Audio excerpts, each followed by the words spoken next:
Alright, let's finish this thing. So we ended off last video by figuring out that we were not alone in this facility. There was this strange looking demon lurking among us. Ignoring it though, I headed towards the forge. I got ambushed by Ghostbuster enemies, but they were no match for the mighty wrench. The ancient technique of spamming plays a big part on how I was able to survive most of these levels. Of course though, it doesn't always work out.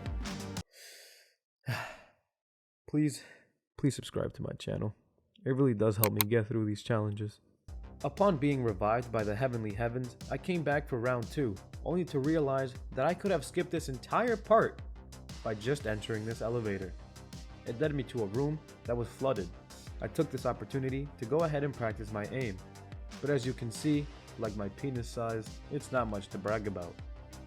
I teleported to a different dimension and finally got to the forge. Using all my confidence, I pressed the wrong button, resulting in everything going in a direction I did not want it to go, south. I was once again fighting for my life. I realized that there were way too many enemies, so I decided my best option was to skedaddle on out of there and try to find an escape route. But relax, I'm not a complete coward, since in the process of running away, I managed to add a few more bodies to my kill count. My only way out was this crystal, so I slapped it in order to get back to where I was. Since I pretty much destroyed the only other forge, I now had to figure out how to power this one on. First things first, I had to get rid of the virus that it had. Instead of relying on some antivirus software like a nerd, I always say that the best way to get the job done is to do it yourself. Sweat, blood, and tears are only just a few of the fluids coming out of my body while doing this part. With the virus now taken care of, I went ahead and tried to find a power source for the forge. Instead, I ended up finding Juice, the monster. I was going to sneak right past it, but then I threw my wrench at it. I don't know why, but I did. This led Juice to chase me and try to eat me. Luckily, there was this orange liquid that he likes to drink that I just so happened to spill on the floor. This gave me a couple of seconds to try to think of a plan. I quickly realized that the only way out is to haul ass. If I stop moving for even a second, I fear that I would know what the inside of that monster looks like. I had to unlock the locked doors, and it led to 2 very annoying lockdown sequences filled with more green shit all over my screen. Juice caught up to me and nearly tickled my health bar down to 0, but I somehow managed to escape. Faster and faster, I kept going and going, moving, as you guys probably guessed, as fast as I could. I escaped the monster, but upon entering this area, I found out that the power source was actually Juice all along. Despite me planning out in my head on how I would brutally kill this monster with my wrench, I knew that what I was seeing on the screen was not right. So, I went ahead and set the poor thing free, and in return, it helped me defeat my enemies. The wrench/monster combo, as you can see, does wonders on just about anything. Juice and I teleported out of here, and we made him reunite with his own kind. They both realized that a furry animal such as myself wouldn't make such a tasty treat, so they helped me restore power to the forge instead of eating me.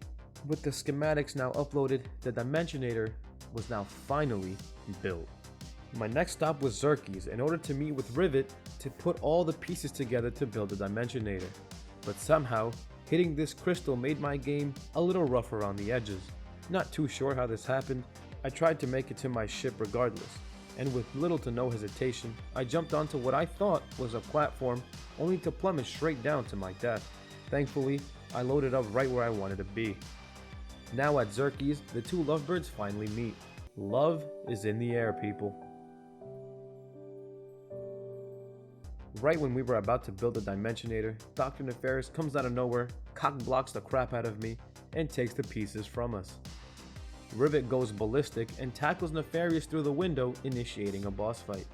Now, admittedly, at first I had no idea how on earth to dodge these melee hits. But don't worry, because I adapted to this situation very quickly. Which is why Nefarious started to switch dimensions all willy-nilly. I kept denting the side of his head with my hammer, which is why he ended up needing help from my dinosaur to try and stop me.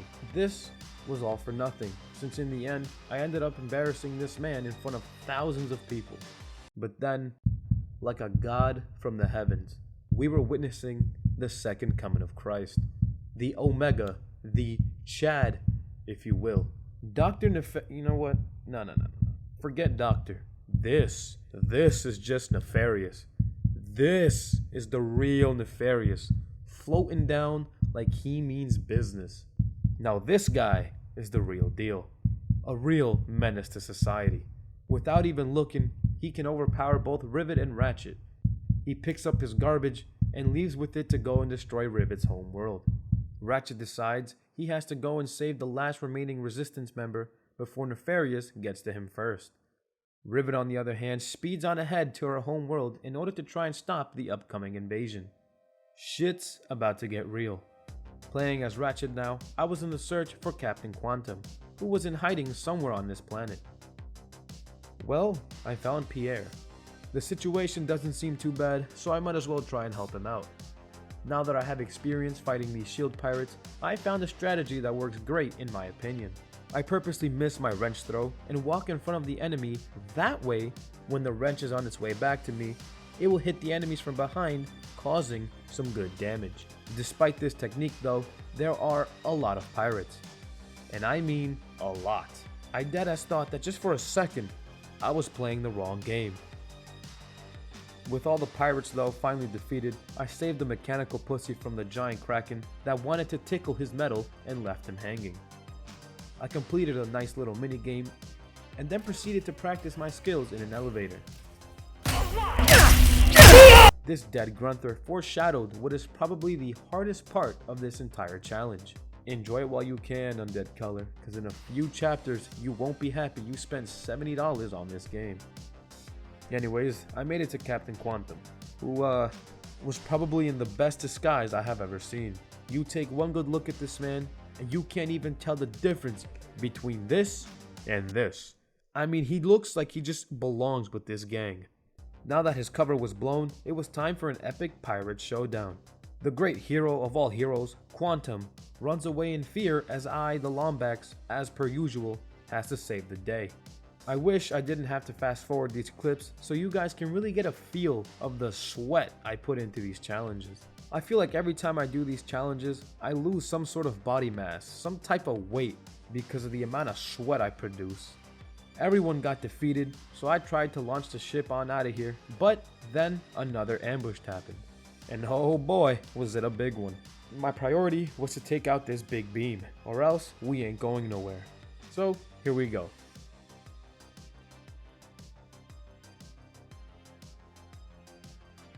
There. Done. Fuck. Hold on just one moment.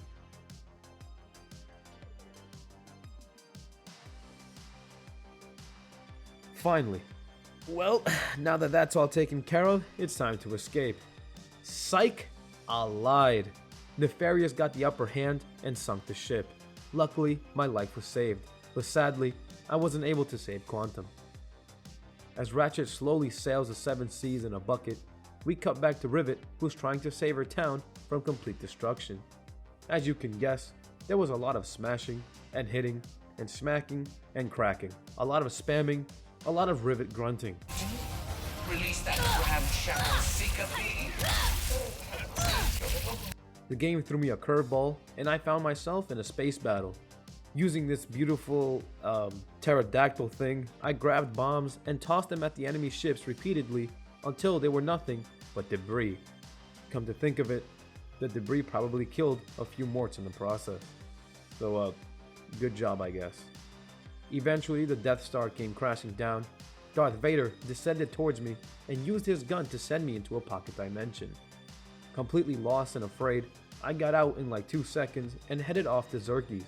But on my way there, the almighty Nefarious was about to kiss the slightly less functional version of himself, until he realized that, oh wait, in order for him to continue this genocide of dimensions, he needs a map to figure out where on Earth even are these dimensions. And where is that map? On Savali. So it's time for me to head on over there and protect it at all costs. The literal dead got raised, and so did my heart rate when I realized how many there actually were.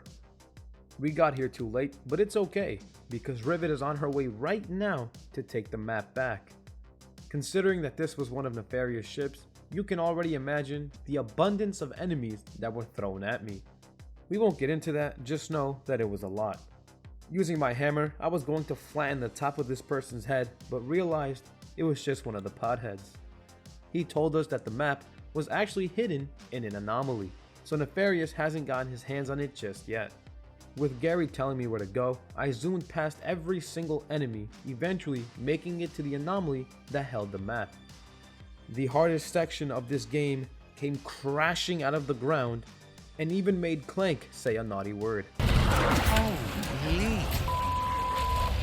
You see, these are one of those sections in these challenges where just these clips alone won't really do justice as to how insane it actually was. I'll try to make you guys better understand what I mean. So, we had these bone goons I had to take care of first before I could even begin to damage the boss. Because trying to damage him with these little guys running around will guarantee you getting your cheeks taken. On top of this, these goons take 2 hits to kill. So I basically just circled around the map, trying not to get hit by the flying boulders, the giant undead dinosaur, and of course the goons. Once you take them out though, you finally have some one-on-one time with the boss. That is until about 60% of his health, because that's when the fight takes a whole new turn. It decides to spawn undead goons, but this time with guns.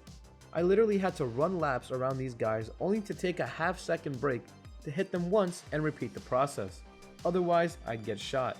Once that was taken care of, I was able to damage the boss again until about 40%, where this time, we got the jetpack boys. Now this phase is just unimaginably annoying. Because they're flying and in the air, I have to stop and aim and throw my hammer, which isn't a problem until you realize that I have 4 other enemies shooting missiles at me that cause splash damage. Add in the fact that there was like 1 or 2 health crates in the area, and you can really start to imagine how tedious this actually gets. I found myself running and running around until another health crate respawned, praying that I don't get shot by these missiles before I touch that sweet HP. Did I mention they have grenades? Yeah, the splash damage from that and the missiles doesn't really make for such a fun time.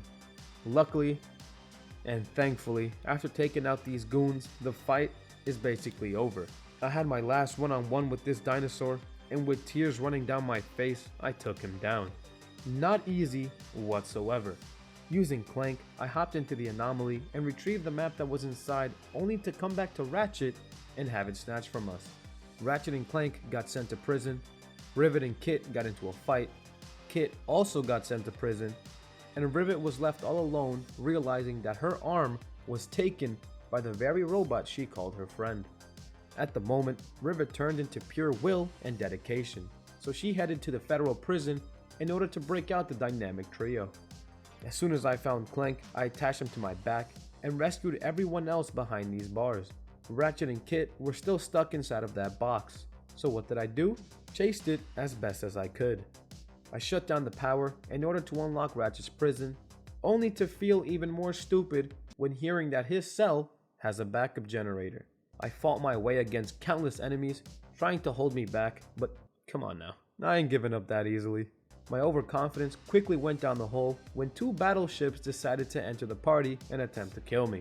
In order to damage a ship, I had to literally throw my hammer from the edge of the platform, or else it just would not reach. This of course led me to falling off a couple of times and plummeting into the dark murky waters down below.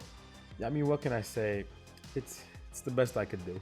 To say the least, it was a pretty annoying fight. I even had to pause the game to go get a glass of water because I simply couldn't take any more of this challenge. Only after finally doing all that excruciating work myself, Skidmarks comes along for no reason and says this. Someone call for backup? I hate you. Since Rivet and Kit aren't talking anymore, Ratchet and them headed out to Xerxes to plan the final assault on Nefarious.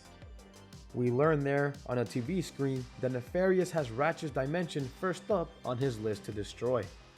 So looks like we know where I'm headed. Forget the Avengers. This right here is the best team up you'll ever see.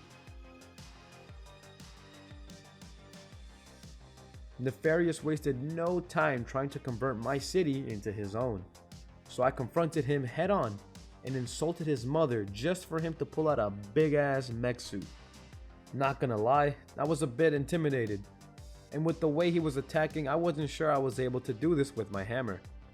After some trial and error, I figured out that by standing as close as possible to the arm, I was able to throw my hammer into the middle of the claw, causing some damage. It isn't efficient whatsoever, and it's extremely risky, as you can tell by my health, but little by little, I started to chip away at his, and eventually, the first phase was done. Emperor Nefarious, your campaign of destruction, cruelty, and wanton snobbery is over! After kamikazing this ship into his face, it was time for part 2 of this fight. This time it included the head of the robot. The only way I could damage his eyes was to wait for him to do the move that got him close enough for me to hit him, but not without trading some of my health in return. Later throughout the fight, I also realized that I could hit the inside of his mouth for some extra damage. It wasn't much, but any bit of damage I can do to him is valuable to me. As time went by and numbers got lower, I got too close to the edge at about 5% health and fell to my death. Here you see me trying to cling on as much as possible, but to no avail. I paused the game after that death because it really did hurt.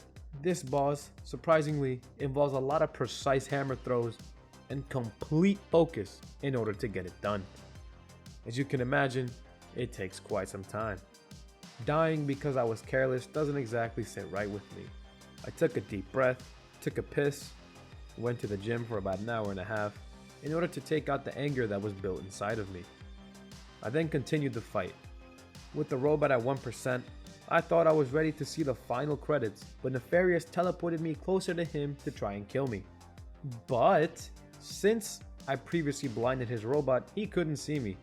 This allowed the monks to help me make my way into the heart of this machine. Nefarious tried his hardest to keep me from damaging it, but I wasn't playing any more games. I took down the robot and made an escape. Nefarious was not happy. He knocked out the walking garbage can and said, "I had enough of y'all y'all," and sent out his entire army on me. It wasn't looking too hot for Rivet, but thankfully, the story plot kicked into full gear and Kit came out of nowhere to save my ass. With Kit taking care of the robots, it was up to me to finally take care of the final boss. Since he was levitating the entire time, keeping my distance and precise aim was my best friend. He also made himself open when doing these lunge attacks, so hitting him wasn't really much of a problem. However, if those lunge attacks do hit me, they hit like a train that got hit by a bus. Occasionally, he'd stop and send out his goons on me, but it's nothing I couldn't handle. At the end, the almighty Nefarious ran out of robots, resorting to fish to try and take me out. Me and Kit saw the golden opportunity, so she launched me like a football straight into him, allowing me to knock the soul, the gasoline, the energy out of this man's head. Whatever powered him, I promise you he no longer has it with this massive blow I just dealt. Ratchet grabbed the Dimensionator and decided to finish things off once and for good. But even on his last legs, this guy was still cocky. You really thought you had me? But, as a shocker, the tables finally turned. The fairly less superior Dr. Nefarious ended up defeating his alpha counterpart. In the process, he also ended up killing himself. Just turn up the volume and take a good listen to the squishing sound he made when over 20 tons of metal fall onto his body. Now I'm no doctor, but I'm not sure if my man made it through that. I think we finally saw the end of our goofy villain. Rivet and Kit end up becoming friends again, and our heroes get celebrated as we finally get those sweet credits. You know, honestly, despite this game giving me a hard time, it was incredibly enjoyable, and it looked fantastic. Thank you guys for watching. Please leave a like and a comment down below for any challenges you'd like to see me do in the future, and if you could be so kind to just subscribe to the channel, I would greatly appreciate it. With that all said, I will see you guys on the next video. Peace out.